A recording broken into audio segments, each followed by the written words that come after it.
বড় ঈদের ছুটি কাটানোর জন্য বাসা থেকে বের হয়ে পড়ছি মেঘলা আকাশ মাথায় নিয়া। এর মধ্যে ময়মনসিংহের ব্রিজে আসা দেখি নাই কোনো হালুয়াঘাটের গাড়ি, তাই সিএনজি করেই বাসায় চলে আসার সিদ্ধান্ত নিছি। ঈদের ছুটি পাইতে পাইতে সবাই যেমন কোথাও না কোথাও ঘুরতে যায়, তেমন আমিও আমার বাবার বাসায় ঘুরতে চলে আসছি।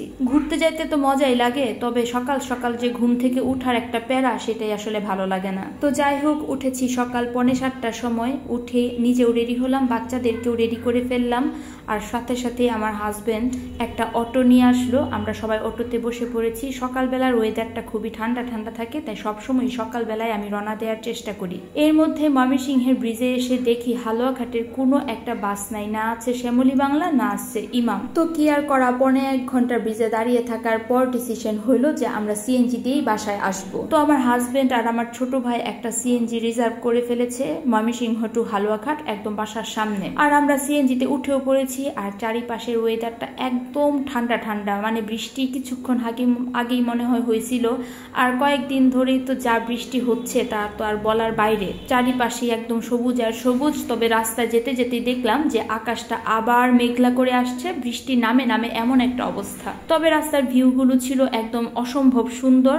চারিপাশে সবুজ আর সবুজ, আর চারিপাশে জল আর জল। যেদিকে আমি তাকাই সেদিকে দেখি যে জলে থই থই এতই বৃষ্টি হয়েছে এই কয়েকদিন ধরে। এদিকে সিএনজিতে এত বাতাস, তার মধ্যে বাচ্চারা একদম ঘুমিয়েই পড়েছে। আর খুবই আরামে আমরা বাসায় এসেছি মাত্র 1 ঘন্টায়। 8:11-তে আমরা আমাদের সিএনজিটা স্টার্ট করেছিল, বাসায় পৌঁছিয়েছি জাস্ট 9:10 বাজে, মানে 1 ঘন্টায় জাস্ট চলে এসেছি। আর লোকটা কোনো রকম তাড়াহুড়া করেনি। আর একটা কথা সবসময় বলে রাখি আমি, যখনই কোথাও যাবেন সবাই কখনোই তাড়াহুড়াতে যাবেন না, আস্তে ধীরে যাবেন, কারণ সবারই জীবনের মায়া আছে। এই তাড়াহুড়া করতে যেয়ে নিজেকে আর নিজের প্রিয়জনকে কখনোই হারাবেন না। তো যাই হোক, কথা বলতে বলতে চলে এসেছি একদম বাসার সামনে। আমার ছোট ভাই ব্যাগগুলো সিএনজি থেকে নামাবে, আর আমরা উপরে উঠব।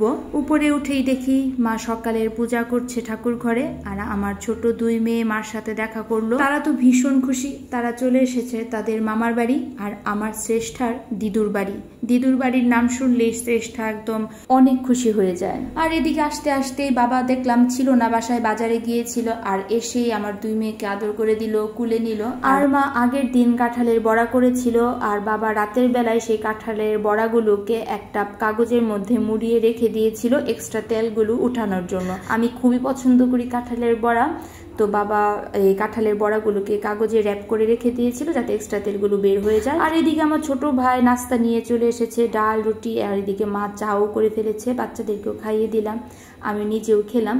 আর রাতের বেলার জন্য আমি এখানে তৈরি করছি হচ্ছে চেপা শুটকি ভর্তা। আর এই চেপা শুটকি ভর্তাটা আমি পরের ভিডিওতে শেয়ার করব। রাতের বেলা সবাই গরম গরম ভাত দিয়ে চেপা শুটকি ভর্তাটা খাবো। তো আজকে ভিডিওটা আমার এই পর্যন্তই। সবাই ভালো থাকবেন। So tata.